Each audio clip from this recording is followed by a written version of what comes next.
திராவிட முன்னேற்றக் கழகத்தின் குழுவோடு தலைவர் அமைத்துள்ள மக்கள் நீதி மய்யம் குழு பேச்சுவார்த்தையில் ஈடுபட்டது. வருகிற சட்டமன்ற தேர்தல் 2026 மக்கள் நீதி மய்யம் திமுக தலைமையிலான கூட்டணிக்கு எவ்வாறு பலம் சேர்க்கப் போகிறது என்பதை தரவுகள் அனைத்து டேட்டா எல்லாம் வச்சு கொடுத்துருக்குறோம். ஒரு நீண்ட உரையாடலாக போயிட்டு இருந்தது.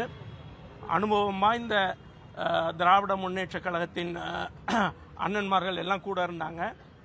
எல்லாத்தையும் கேட்டு அறிந்தார்கள், டேட்டாவை தீவிரமாக ஆராய்ந்தார்கள். எல்லாம் நாங்கள் கொடுத்த தரவுகள் எல்லாத்தையும் பார்த்தாங்க. இந்த தரவுகள் எல்லாம் அவங்ககிட்ட இருக்கக்கூடிய தரவுகள் தான்.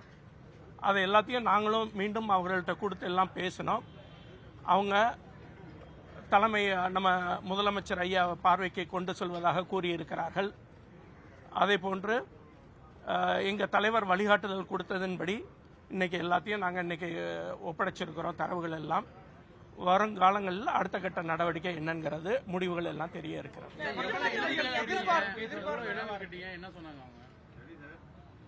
இதெல்லாம் இப்போ உடனே எத்தனை தொகுதியில், இது ஆரம்ப கட்ட பேச்சுவார்த்தை தான். இதில் எத்தனை தொகுதிகள் நீங்கள் கொடுத்துருக்கீங்கிறத எல்லாம் இங்கே நான் பொது வழியில் இப்போதைக்கு தெரியப்படுத்த வேண்டியது இல்லை. கோழி அடைகாப்பது போன்று அந்த தாய்மை உள்ளத்தோடு நாங்கள் எல்லாம் இதை அடைகாத்து கொண்டு வருகிறோம்.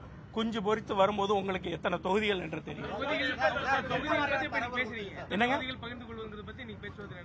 ஆமா, அதுல இந்த கூட்டணிக்கு மக்கள் நீதி மய்யம் எவ்வாறு பலம் சேர்க்க போகிறது திமுக தலைமையிலான கூட்டணிக்கு என்பதை பற்றி தெளிவாக பேசியிருக்கிறோம். 200 தொகுதிகளுக்கு மேல திராவிட முன்னேற்ற கழகத்தின் தலைமையிலான கூட்டணி வெற்றி வாய்ப்புகள் குறித்து எல்லாத்தையும் பேசியிருக்கிறோம். இதுல சுயநலமற்று நாங்க பேசியிருக்கிறோம். இது வந்து அது எல்லாம் நீங்க என்ன கேட்டீங்க?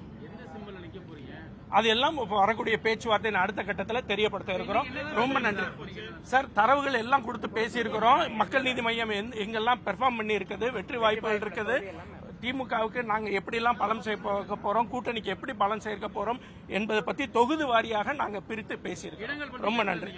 எல்லாம் பேசியிருக்கிறோம் தெரியப்படுத்திக்கிறோம்.